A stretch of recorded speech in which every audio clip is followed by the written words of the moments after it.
Well, we're getting some light rain at this time in Henderson. Wind-driven light rain. That is my new weather station that I put up on the back edge of my back porch, and I love that thing. It gives me some pretty good readings. We had a heavy shower with some embedded thunder and lightning earlier this evening. So yeah, we're getting some light rain right now.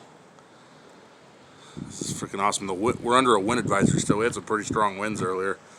Still blowing pretty good at this time.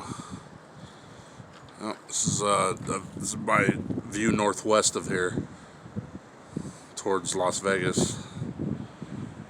So, yep, getting some rain.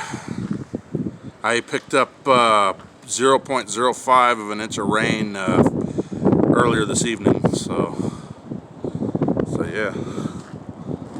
There you go. Look at that. Yeah, my anemometer's moving pretty good at times.